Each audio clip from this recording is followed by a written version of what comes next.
नवाज शरीफ भगोड़े बन के बैठे हुए हैं। नवाज शरीफ ने कौमी असम्बली में ज़राए बताने से मुतालिक झूठ बोला।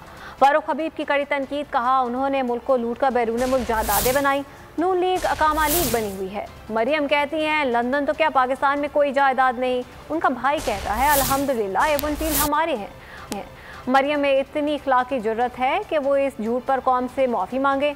JIT रिपोर्ट में पता चला कि मुल्क का वज़ीर आज़म किसी दूसरे मुल्क की कंपनी में नौकरी करता है, अकामा होल्डर है। मज़मूम मकासद के लिए सिक्योरिटी इदारों को नुकसान नहीं पहुंचाने देंगे।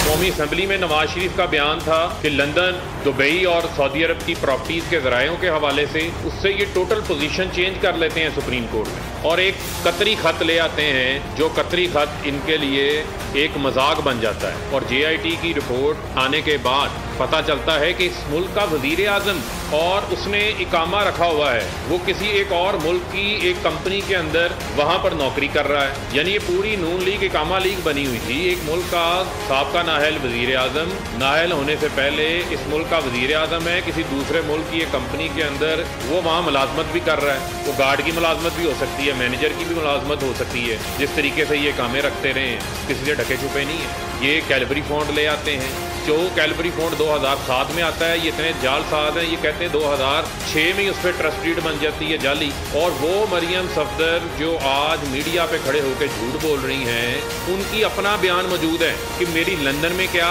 मेरी तो पाकिस्तान के अंदर कोई प्रॉपर्टी नहीं है। सब्सक्राइब करें और बेल दबाएं ताकि कोई खबर रह न जाए।